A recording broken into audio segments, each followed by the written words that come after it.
What's up, nation? Welcome to another edition of the Wise Take MLB DFS podcast. I am your host, CK013. You can find me on Twitter at CK_013. And I'm bringing you a solo edition of the Wise Take MLB DFS podcast. We've got an early slate tomorrow. The main slate is at 12 something p.m. Eastern. So it's going to be an early day. It's going to be a quick one, only like 6 games. If you want to call the late slate a main slate, there's 2 games there, so clearly the main slate is the 6th game early. So we'll have content at Y64. We'll have a Y stream at 10 a.m. Eastern for those of you subscribed with myself and Stevie Brown. So if you want to get down with myself and Stevie Brown, get yourself a day pass. But we will have the GPP article and the cash game article, all that good stuff, all for the main slate, which is the early slate tomorrow. So those of you who are watching this, you're probably watching it live, or your ass gets up early as hell for work, and that's when you're listening to this. And whichever the situation is, I salute you for riding with me on this DFS podcast. So 6 games. I think pitching's not so bad. I think that the offenses on this slate appear to be the more interesting decisions we have to make. So the Yankees, we know, who have just been going nuts in Baltimore, are on this slate, and they're going up against Dylan Bundy in Baltimore. So there's a few different situations, and like by far, we're still missing run totals from Boston and Toronto as I record this, whatever you want to call it. It is 11:30 p.m. Eastern on the East Coast. And we don't have a run total yet for Boston or Toronto. I think because Toronto is going to debut Clayton Richard. He's not going to start, I don't think. I think Biagini's slated to open, and he's going to come in. Don't get too excited. He's only limited to like 50 to 60 pitches. But I think that's why there's no line. So we're waiting to see what the implied run totals are in this game. But the Yankees have a 5.4 projected run total, and there is not a team that comes close. Matter of fact, the Tigers, as of right now, mind you, again, this is 11:30 p.m. Eastern the night before, and we are missing Boston's run total. But the Tigers are the second highest with 4.9 projected runs. The Tigers against Trevor Richards, who has taken a pretty big step back, it seems.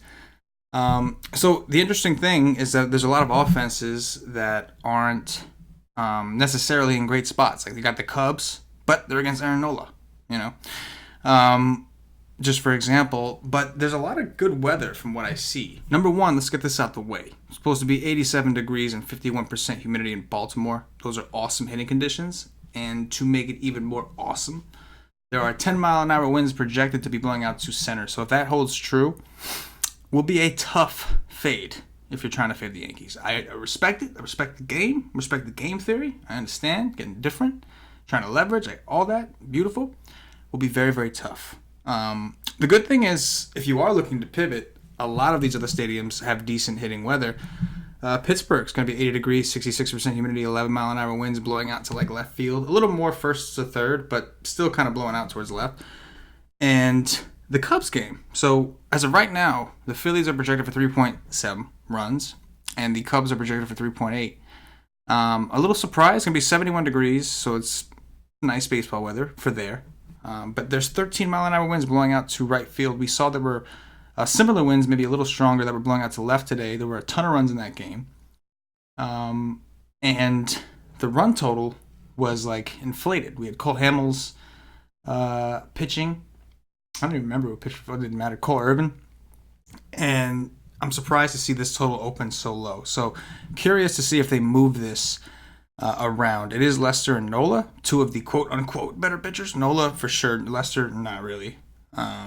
But so, again, 13-mile-an-hour winds blowing out to right field. However, if you're looking to play some Cubs lefties, you got to get through Aaron Nola, who's actually turned it on lately, coming off of a 12-strikeout game.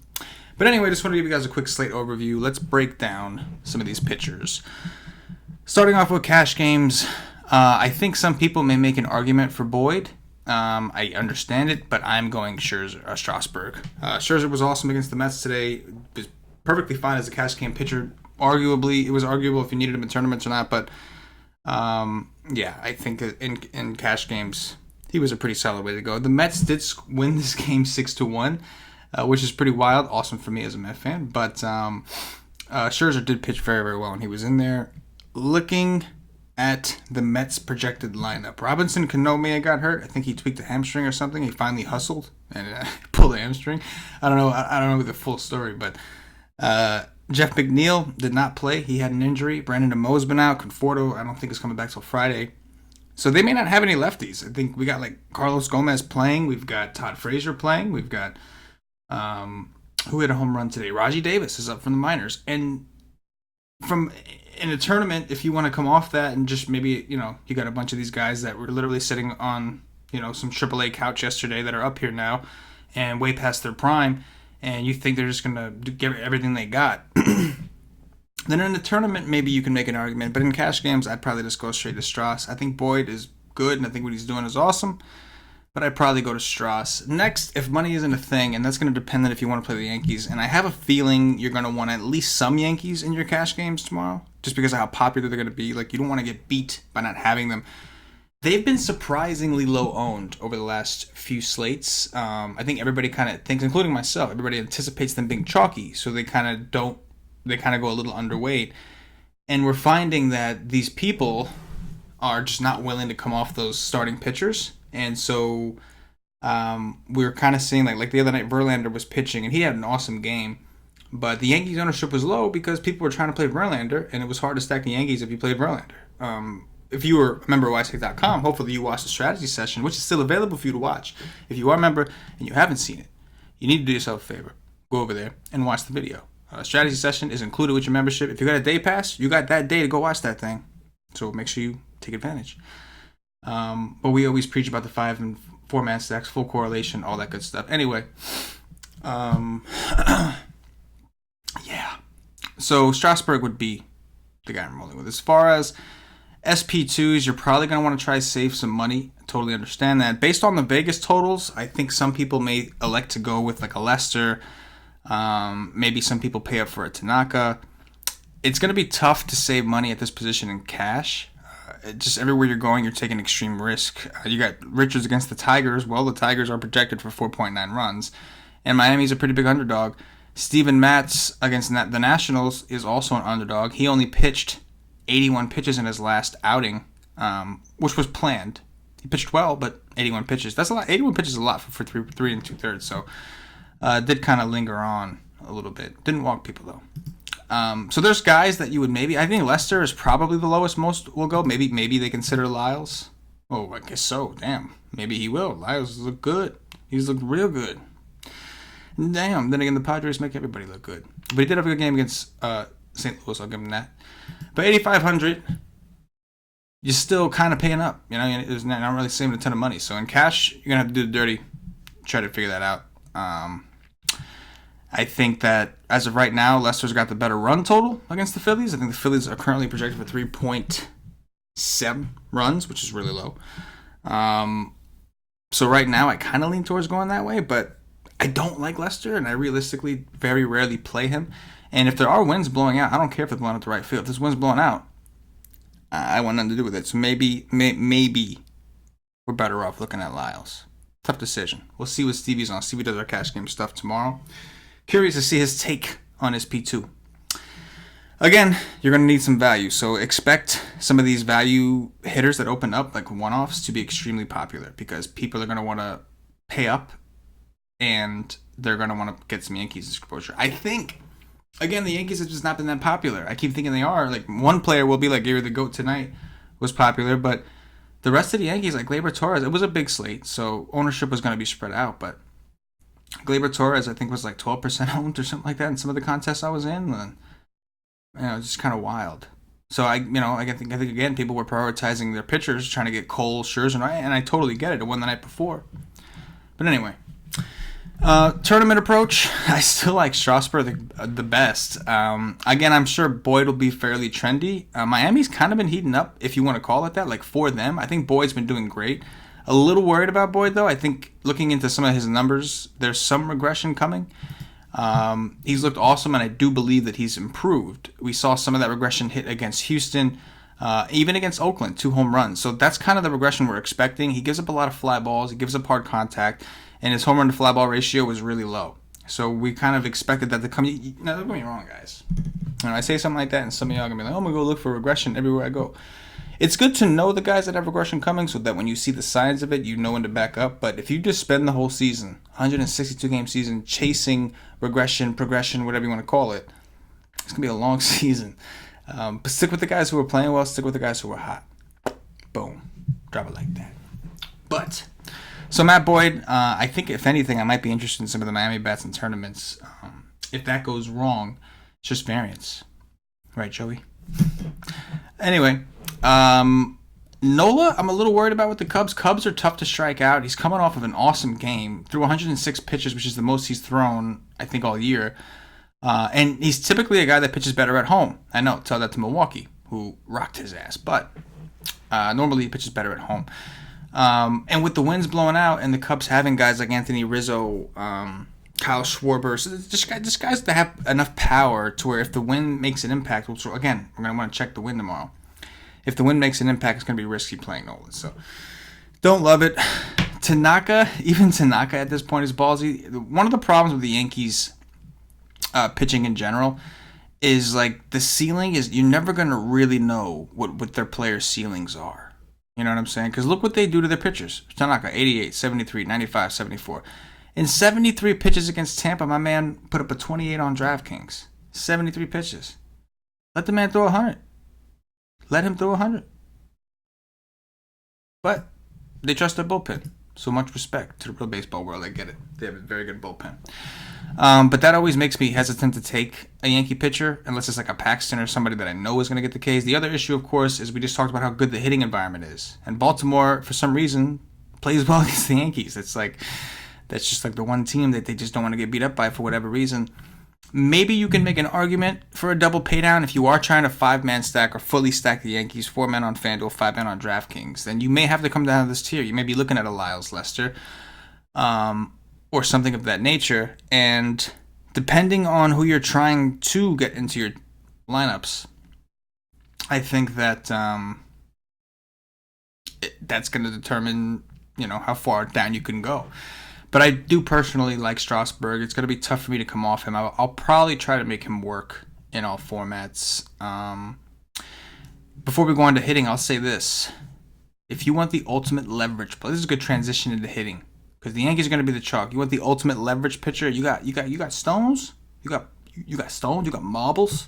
Anybody see Major Leagues? You're mostly probably too young. I haven't seen Major Leagues, but no marbles. Anyway, Dylan Bundy will have very little ownership. The MME guys will have him. Guys that do a ton of lineups every day, they'll have him because they have a little bit of everything. But 6,800.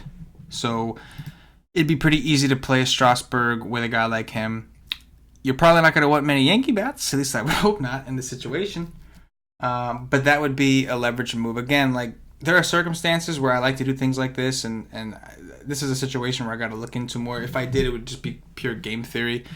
All the numbers would probably tell you to stack the Yankees. I haven't quite looked at all of them yet, but is what it is. They're going to be chalk, so it's a leverage thing. As if Bundy does well, you got to look at it as he's doing well. The people that did play the Yankees are not doing well. Now, here's my issue with Bundy, though. Bundy has looked a little bit better against Tampa Bay, and Baltimore had a really good game, which is impressive. Tampa Bay, really good offense.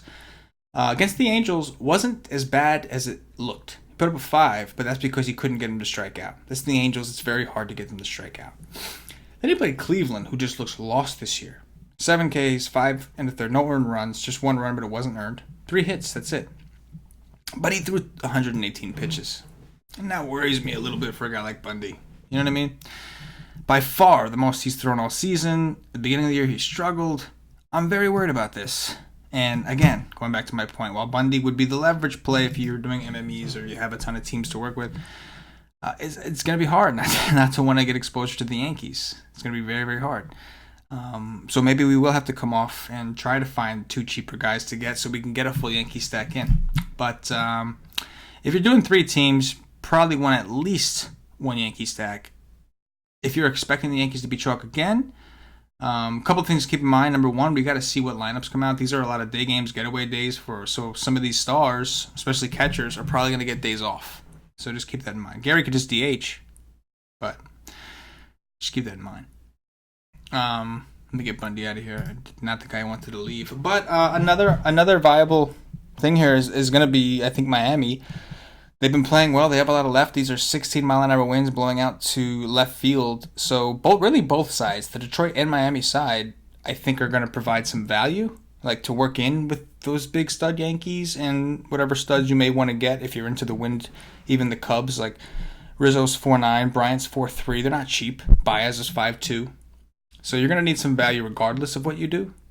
Maybe your goal is to get one of those expensive stacks with good pitching and not come down. I think that the Miami-Detroit game is going to be a place where we look.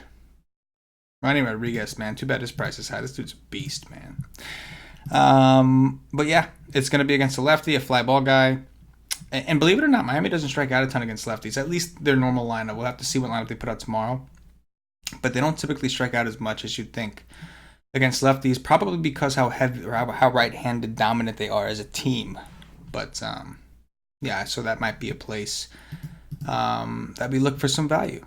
So just like off the top of my head, we got Strauss in here. We'll go Strauss. We'll go just gonna pick a dude.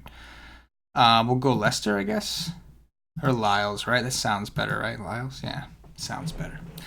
And say we want to stack the Yankees. If you're going to stack the Yankees, you probably feel like you want the GOAT. You can see it's going to get real tough. Maybe we get some value again. It's possible. Get yourself like a Morales. Glaber has been the other one that's been tearing the cover off the ball. Look how low you are. 3,200 at this point. You got 3 Yankees. So this is the situation where you may want to dig in to your value if you got it. And unfortunately, it looks like the Marlins are the value trend that is working lately because they've actually been hot. Give them credit where credit's due, I guess. Put in maybe a Rojas 2,900. And you can see you're going to have to play a few of these guys. And it ain't pretty. Sorry to tell you that. But it ain't pretty. Yeah, it's going to be very, very tough to do a 5-man stack and not sacrifice somewhere at pitching. But anyway, come see what we land on. I'm doing a ton of research after this. Do some research in the morning. I'll have a tournament article out for Wise Take subscribers. Stevie will cover in the cash games. Him and I will be doing a live stream 2 hours before lock. Be about 10 a.m. Eastern. It's going to be early.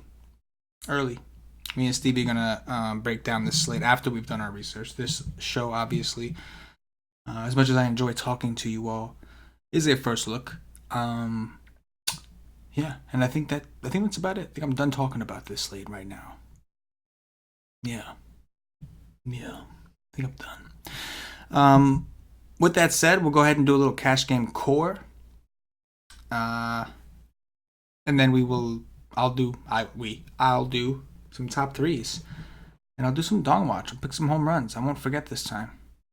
I know last time I did a solo show, I think I forgot everything and just bailed. My bad. So before I do that, I'm going to remind everybody, if you haven't checked us out at wisestate.com, make sure you get over there. See what it is we do. See what the nation does. See how the nation can help you. wisestate.com. Get yourself a day pass if you haven't already tried us out. It's $2.50 for 1 full day of MLB access. You will get access. Again, if you're doing it, do it early. Get it now. And if you get a day pass, make sure you go to the MLB strategy section and just watch. If you go scroll down, you'll see some posts. And the latest strategy, it's the MLB DFS strategy session, stacking how, when, and why, I think it's called. Make sure you check that video out. I think it's an hour, 45 minutes, 50 minutes, something like that. Go check it out. If you play tournaments. If you play cash games, maybe not. Play tournaments, go watch. And that's $2.50. You'll get access to that, as well as all the other MLB content for 1 full day. Only thing you don't get is a Slack chat. I highly recommend you get in our Slack chat. And to get in our Slack chat, it is for monthly members or higher. But get up in there. Get with the nation. The Wise Take Nation's in there chopping things up. 24/7 pretty much. There's always somebody in that chat you could bounce ideas off of and talk some DFS with. And after hours, if you want to talk some funky stuff, man, they're up there too. They do their thing too. Wise Take. you know. But yeah, and it'll also save yourself some money if you do the monthly rider. So just a little suggestion. All right, so top 3 pitchers. No, cash game core. That's what it is.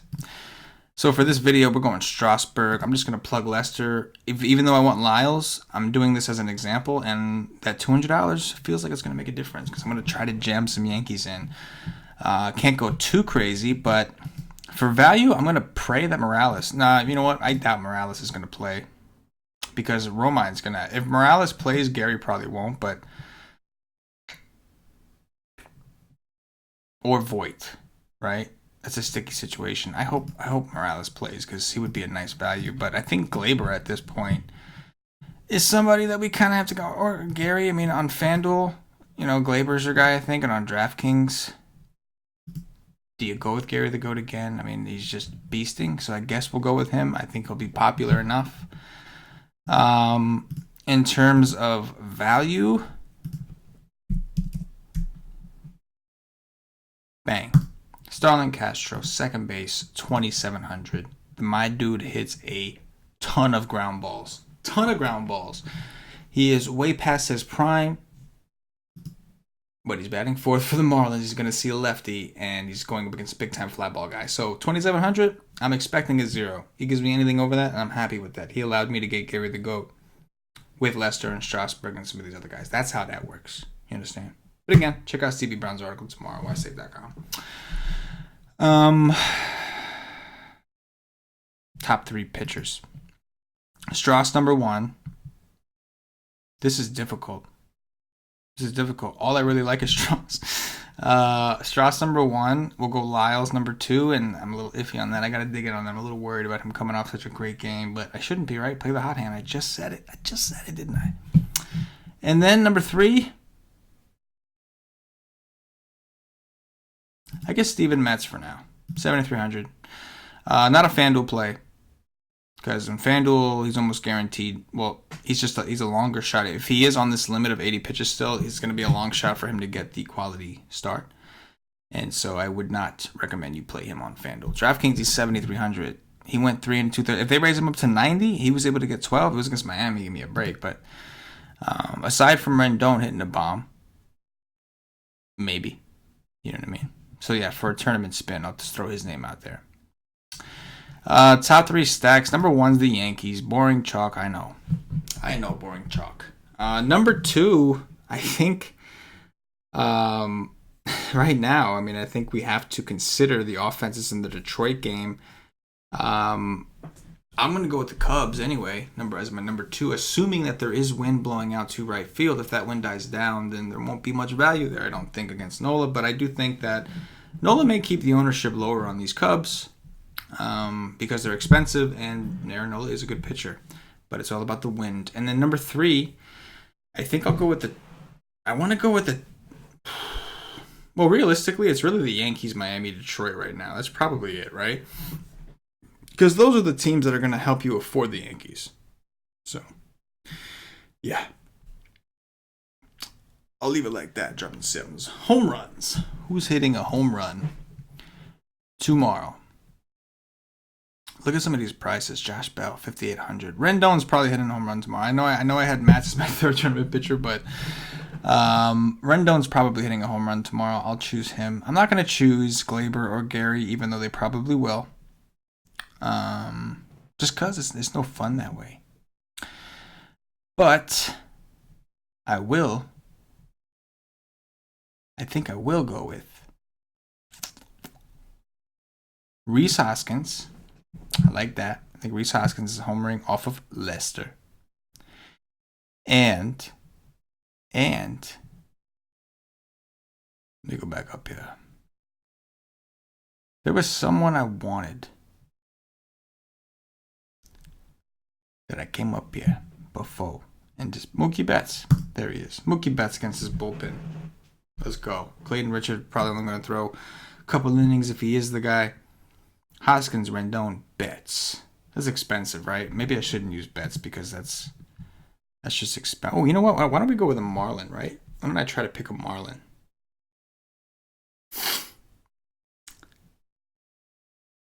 Maybe not a Marlin. Let's go with oh, I got one. I got a Tiger actually. I got a Tiger for you guys. Remember, keep in mind, guys. Trevor Richards, known as a reverse splits pitcher, throws a lot of changeups. Nick Castellanos, 4,100. There you go. Hoskins, Rendon, Castellanos. Bam. Dropping sevens on. And that is going to do it for the Wise Take DFS podcast. If you're watching on YouTube, please click that thumbs up, that like button, subscribe to the channel. If you're watching on Facebook, give us a like and a share to support the Wise Take Nation. If you're watching us on Twitch or Twitter, give us a follow, give us a retweet. And if you're listening to us on Podbean or iTunes, give us some 5-star reviews. Once again, guys, if you're not following the Wise Take Nation on Twitter, @wise_take, do the dirty. Do the dirty to thy neighbor and sign up and follow us on Twitter. For myself, the entire Wise Take Nation, it's been real, and as always, good luck.